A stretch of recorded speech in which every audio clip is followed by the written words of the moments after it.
He went into Southpaw hell on Sunday. That's Fenway Park. Came out with a win in a game that they finally got around to starting in late afternoon after nearly a 3-hour rain delay in Beantown. But 29,000 fans and all the players waiting out, and they finally got down to it. Brad Sellers touched up, Jeff Sellers rather, as Bobby Gritch singles off Sellers here in the second inning. Brian Downing scores. The Angels up 1-0. Now, the Green Monster is 37 feet tall. Did Dick Schofield put it off the monster or out for a home run? Well, Jim Rice here on the fourth inning plays it back like it's a live carom. And umpire Terry Cooney says, well, it's a home run. Rice took issue, but it was Schofield's seventh and a 2-0 Angels lead. Schofield batting in the sixth with a couple of men aboard. This time he puts it off the wall, but this time there's no doubt it is off the wall. It is in center field. Kevin Romine with a relay back to Ray Quinones. DeCinces comes in. Bobby Gritch will score.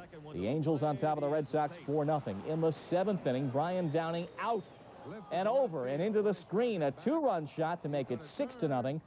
Downing's 10th home run of the season.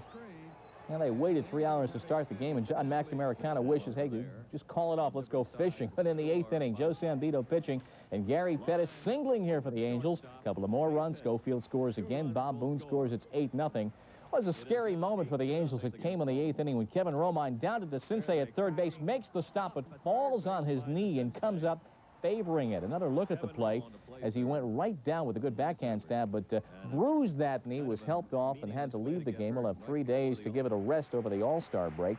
But for John Candelaria, most importantly, the victory. His second start since coming off the DL. He had elbow surgery back in April. Doug Corbett closing with Rangers had hit the All-Star break. Texas #2 in the West. Bright sunshine for the Rangers by contrast to the rain. They were playing in Cleveland, and Texas, one of baseball's big surprises this year against the Tribe. Texas has the lead. We're in the bottom of the fourth, and Brooke Jacoby, an Indian All-Star at the plate, working the hit and run while it comes the hit and trot when you take it all the way out of the ballpark, which Brooke does. And the Indians have a 2-1 lead. Bottom of the sixth, the Tribe looking to add on to it. Jacoby with a line drive, but Steve Buechele with a great diving catch and then doubles up Andy Thornton for the DP.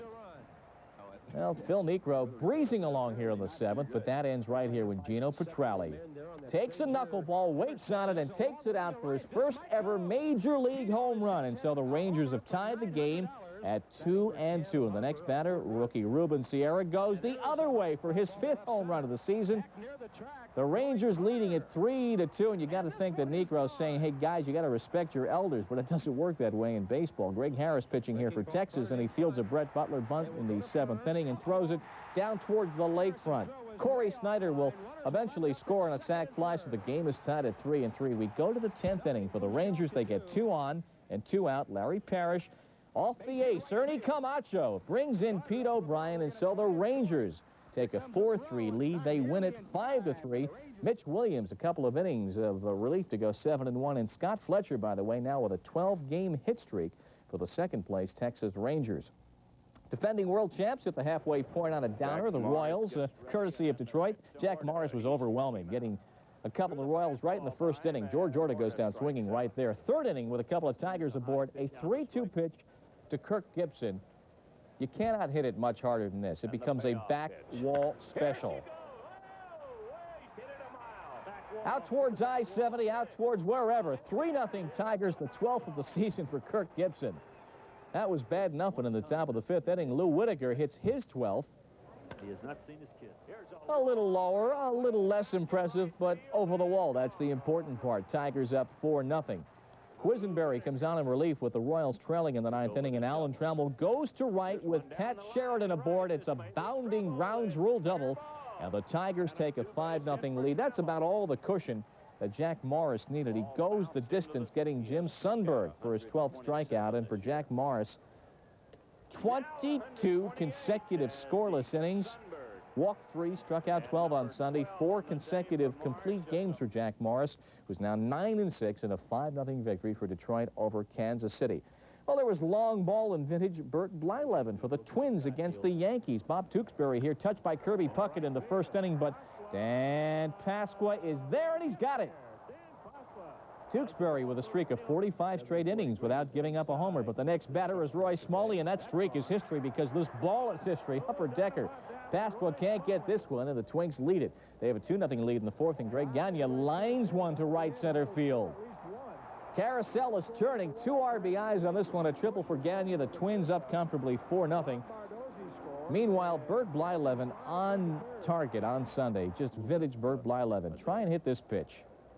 You can't. I mean, you just cannot do it. A little inside-out hellacious backdoor curve. But Yankees had a threat in the 9th inning when Mattingly dumps one into left center field here. And the Yankees have the bases loaded. So, with 1 out, top of the 9th, Blyleven trying to hold on for a shutout. Mike Easler, the pitcher's best buddy. Lombardozzi, Gagne, and Herbeck, the double play to end the game. The Twinks win it 5-0. Blyleven, who has given up a major league leading 30 homers this year, on target Sunday. 6 complete games on the season, and for the 16th time in his career, he goes over the 100 strikeout mark in a season. Neil Allen, a relief pitcher by trade, but he is now a starter by necessity for the Chicago White Sox, and he turned in a gem against the Baltimore Orioles at Comiskey on Sunday.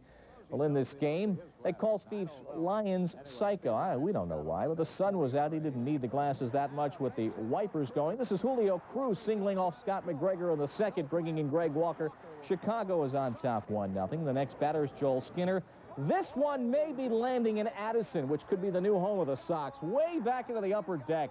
Skinner's second of the season, a 3-run dinger. The Sox up 4-0, giving Neil Allen all the room he needed. Juan Benitez flies out to Bobby Bonilla. And for the first time in over 3 years, Neil Allen's got himself a complete game. Gave up 5 hits, walked only 1, struck out 4. Chicago wins it 7-0. Toronto, defending East champs, ran into Jose Canseco in the A's once again. Canseco's 23rd homer and 78th RBI, capping a 10-5 Oakland win. Milwaukee breaks out of a 7-game losing streak just in time for the break. Rookie pitcher Juan Nieves striking out 12. 5-0 to win. Rob Deere also had a 3-run homer.